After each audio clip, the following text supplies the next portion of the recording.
Watching 128 players simultaneously running into Battlefield 2042's crowded war zones is a great illustration of why bigger isn't always better. Battlefield 2042 has been pretty buggy. Things have improved since the review event and the early access period, thanks to a day one patch, but problems persist. Players have documented a whole host of issues, from weapons and characters not loading, to enemy players freezing instead of falling down when they die. Battlefield 2042 tries to do a lot, but only some of its experiments are worth celebrating. Portal lets you relive the battlefields of the past, but on the 2042 side, DICE has cherry-picked from popular trends like hero shooters and battle royales. The 128 player matches of its all-out warfare modes definitely feels like too much for their own good a lot of the time, but its more strategic new Hazard Zone mode is incredibly fun. But the fact that the most fun I had with 2042 was playing recreations of its previous games in Portal is a pretty good indication of how ideas, like its new specialist system, have missed the mark.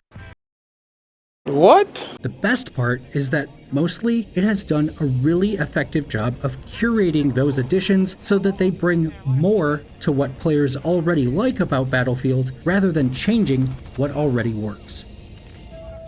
Bro, what are you talking about, man? This game is a big bag of poopy.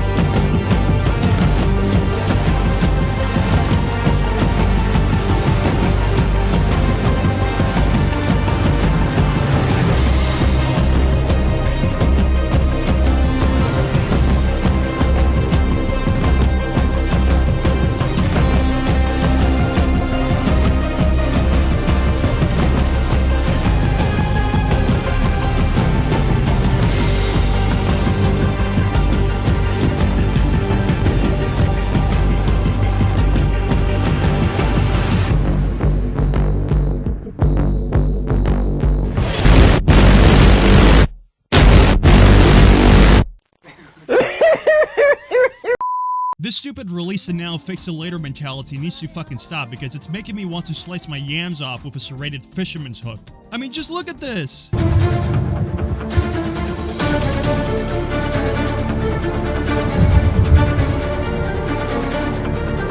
What's happening?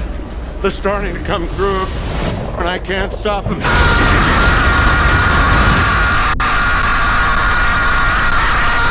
Fucking thing sucks! Is this what you call professionally made? Because if so, I'll lube myself up with peanut butter and run naked through a crocodile pit to see how far I can go without being nommed at, because this is a joke. It baffles me that companies like EA haven't been sued for deceptive advertisement, because how can they get away with showing this?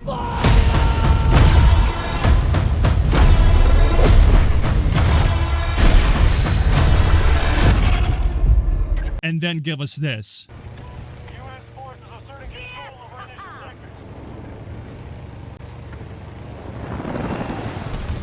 What the fuck is this? Whose ass didn't I kiss? Huh? Let's be honest. Okay, let us be fucking honest. This is a crucifixion. This is political. And don't tell me it's not. Remember when Donkey said, people are getting hyped for this, they're getting excited, and I really do feel bad. I feel bad about having to ruin it for everybody, but I'm sorry, everybody. yeah, he was right, and we should have listened. I genuinely find myself asking, who are these brainless, knuckle-scraping monkeys who keep on shitting out these half-baked games out, and why haven't they been roasted alive already? There's no integrity to the art form anymore. It absolutely saddens me what games like Battlefield, the franchise renowned for its highly immersive technical achievements, have become. Like, let's rewind the clock a bit and go back to March 2nd, 2010 when Battlefield Bad Company 2 was released. This game promised to be a pedal-to-the-metal, no-holds-bar, high-octane adrenaline-filled war simulator that will make your eyes melt right out of your skull, and it succeeded in all fronts. The sound design was superb. The level designs were properly thought out and meticulously constructed. The gunplay, vehicle selections, and animations were outright entertaining to witness and utilize. It was non-stop action that, and many times throughout my multiplayer experience, felt like a scripted action scene because it just exhibited so much cinematic tendencies throughout its gameplay, but it was all naturally achieved through PvP interaction. That's what this franchise is best known for. It was an ass-smacking good time. But then jump to 2021 and this comes along and you're like, what? What the fuck? Now, for someone who's never played a Battlefield game before, I do kind of feel sad for them because 2042 really is a shell of the franchise's former self, but I truly can't understand why. It had everything going for it. The concept of Portal alone should have secured its success in the annals of gaming history. Mashing all the best Battlefield maps and weapons into an insane Gauntlet-style PvP experience, are you fucking kidding me? Yes, I want this badly. Like, imagine playing Eureka Harbor while North American P-51 Mustangs and Sherman tanks invade the map while the pinging of M1 Durans echo throughout the landscape. It's such a brilliant idea. So what happened? Well, I'll tell you what happened. Hello, I like money. Unfortunately, the concept of rushing out products is the utmost importance over at EA, and the reason why they can get away with it is because, unfortunately, a big portion of the fanbase will buy these unfinished products and fool themselves into thinking that the beta tester mentality is acceptable, when in reality, it's absolutely not. And EA has some of the worst fanboys I've ever seen because, listen, I'm not a sports fan, nor have I ever played a video game about sports, but the way EA has seemingly tricked these fanboys into becoming gambling addicts for games such as Madden is the next level sleaziness. But Joe, I don't play the franchise mode. I only play slot machine football like a Madden Ultimate Team because I'm a fucking moron. But I'm not stepping into that territory because that's just sadness all around. But anyway, I want to say that I'm not the type of person that clamors for perfection. I'm not one of those stuck-up ass smellers that say, if something's not perfect the first time around, it's not worth my time. But with that being said, I do want something done good enough the first time because it just makes for a better first impression and a better overall experience, and it baffles me that more people don't share this sentiment. Look, a game will never be perfect, that much I understand. Developers have a lot on their plate, and I'm sure it takes a toll on them physically and emotionally. So in part, I do understand that games will often release with bugs and glitches that will be addressed through a series of patches in order to heighten the experience. That's fine. I don't mind that happen when the game itself is already 98% fully realized. But when it comes to games like Cyberpunk 2077, that was developed by the same company who made the Witcher franchise, a company with more than 1,111 talented employees, and had all the resources in the world to deliver what they promised for 8 fucking years, give us this and expect people to pay top dollar for that, on top of bombarding us with outlandish amounts of gigabyte-consuming patches, that's when I'm like...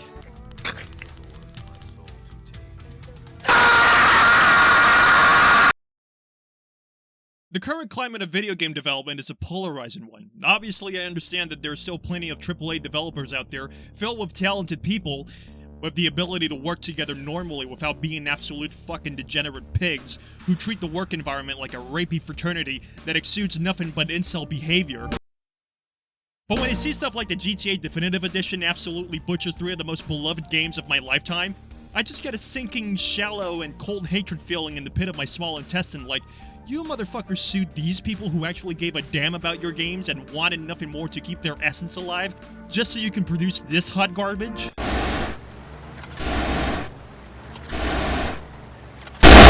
And what's funny is that already modders are taking it upon themselves to fix and make the game the way it was intended to be presented and played. Get wrecked, noob.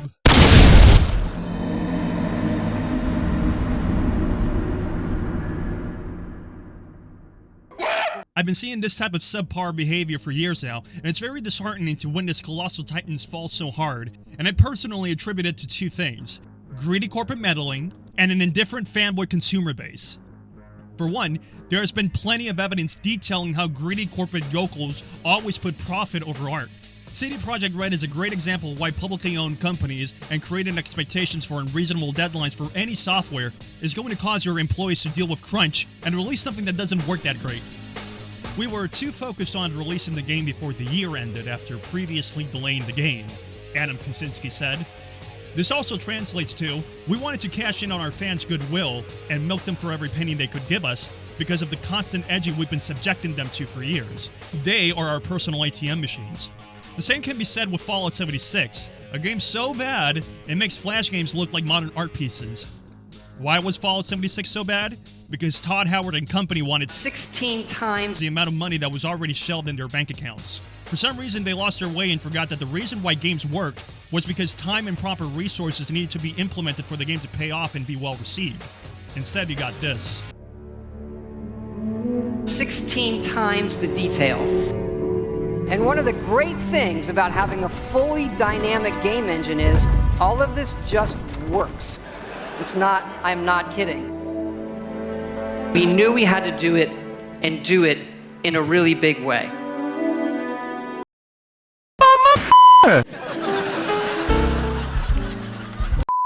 Now, I can go on about corporate people being greedy and slimy, but I also want to acknowledge that fanboys are also a cause as to why game companies have become so comfortable with releasing half-baked products.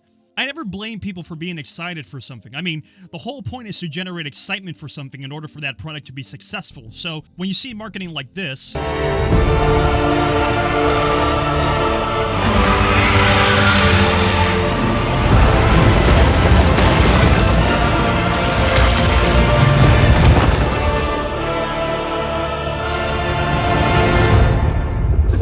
Can you kill something that big?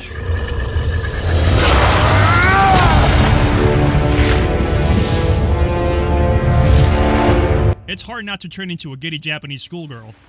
But when the product comes out and it's a big piece of coyote poop, then obviously people are going to reprimand those in charge for falsely toying with their expectations and unfairly tricking them out of their hard-earned cash. But not the fanboys. Oh, no, no, no, no. Oh, no, no. Oh, no, no, no, no, no, no, no, no, no, no, no. No, no, no.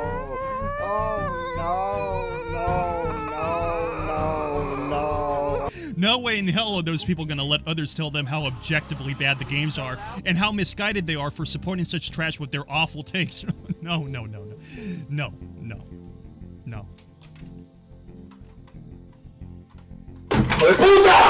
And these are the people I take issue with because they voice so much of their ass-kissing in social media that it attracts the full attention of the greedy yokels in the first place. So it's like a symbiotic relationship almost. It's genuinely the reason as to why I think gaming companies have become so complacent because they adhere more to the bad takes of some random loud fanboy that will support their piles of shit floating down the toilet instead of the masses that see past their tired, transparent, and cunning tricks to manipulate them into thinking that the games as a service approach is the right thing to do. It's not. It never was. Stop the meddling, stop the mediocrity, and demand quality over quantity. Always. Something that's well made will always have the necessary longevity to impact well beyond into the future. This does not.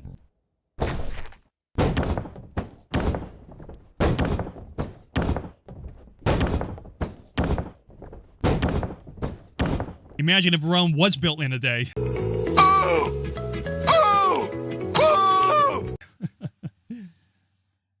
Okay, I'm done.